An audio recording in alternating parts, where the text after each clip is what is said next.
नमस्कार दोस्तों। तो ये वीडियो है अबाउट रज़ाकार्स और हमारे हिंदुस्तान के मुल्क में हैदराबाद कैसे आया। अगर आप इस इतिहास के बारे में नहीं जानते हैं तो शायद अब थोड़ा सा इस वीडियो पे समय बिताना चाहेंगे।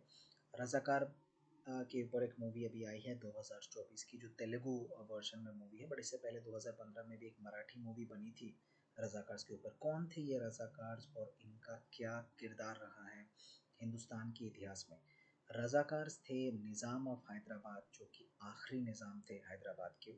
उनके प्राइवेट आर्मी के लोगों को कहा जाता था रज़ाकार्स, जो कि इस्लाम धर्म के मानने वाले थे, जिन्होंने हिंदू मेजॉरिटी आबादी वाले हैदराबाद और वारंगल और बाकी जो एरियाज़ थे, जो हिंदुस्तान के साथ जुड़ना चाहते थे 1947 के इंडिपेंडेंस के बाद।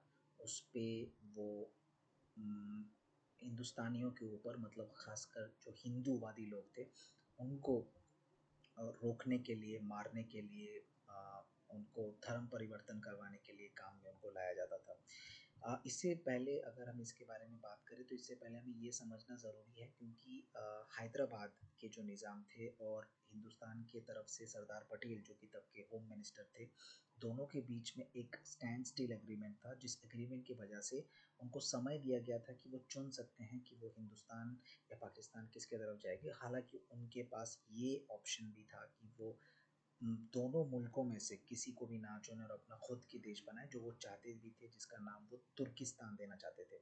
निज़ाम ऑफ हैदराबाद के पास बेशुमार पैसा था, और उनकी जो रईसी शौक़ों के लिए, जैसे वाइन पीना या अल्कोहल पीना, हालांकि वो इस्लाम के नाम पे अपना राज चला रहे थे, बट वो इन सब चीज़ों में काफ़ी मशगूल रहते थे, जो फ्रांस से उड़ के आती थी कॉन्कॉर्ड के वाया।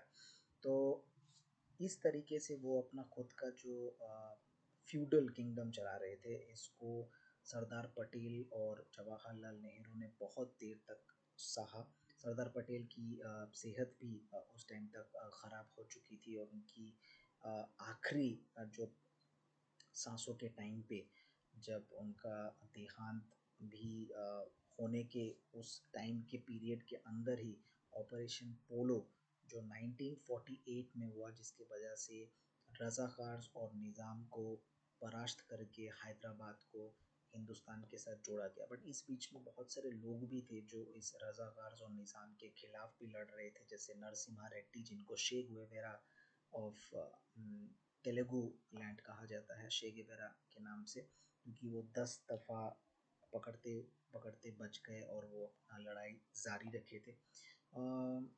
ये हिंदुओं के खिलाफ जो अत्याचार हो रहा था, इसी के ऊपर ये मूवी बेस्ड है। बट इसके बीच में मैं इसको हिंदू एजेंडा नहीं कहना चाहूँगा, क्योंकि जब ऑपरेशन पोलो के बाद हैदराबाद इंडिया में जुड़ गई, उसके बाद हैदराबाद में मुसलमानों के ख़िलाफ़ भी काफ़ी सारे मैसेकर्स हुए, जिसमें कम से कम 25 से 40 हज़ार कहा जाता है मुस्लिम लोगों की हत्या हो गई है।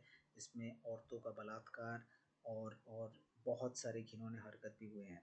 तो दोनों तरफ से ही क्राइम हुए हैं। बट रज़ाकार्स के जो सबसे अहम किरदार थे, जो रज़ाकार्स के चीफ थे, उनका नाम है कासिम रिज़वी, जिनके साथ बहुत ही ज़्यादा सख्ती बरतने की ज़रूरत थी। और ये रिज़वी को अरेस्ट किया गया था 1948 में, जब ऑपरेशन पोलो सक्सेसफुल हुआ। उनको 10 साल की कैद हुई थी हिंदुस्तान की जेल में, बट उनके बाद उनको छोड़ दिया गया, जहाँ पे उनको पाकिस्तान ने असाइलम दिया। तो वहीं पे वो अपनी ज़िंदगी के आखिरी दिन बिताए। हैदराबाद का जुड़ना हिंदुस्तान की इस इतिहास में, हमारे देश के इतिहास में बहुत अहम और महत्वपूर्ण है। हालांकि कश्मीर और जूनागढ़ में भी इश्यूज़ हैं। कश्मीर के बारे में तो हम काफ़ी सारे बातें और चर्चा करते ही हैं, जूनागढ़ के बारे में हम उतना नहीं करते, लेकिन हैदराबाद में रज़ाकार्स ने जो किया था, जो हिंदू लोगों के ऊपर अत्याचार कर रहे थे, डराना, धमकाना, मारना, काटना, पीटना, ये आई थिंक एक बहुत ही गहरा सदमा है, जो हमारे इंडिया के इतिहास को जानने और समझने के लिए ज़रूरत है।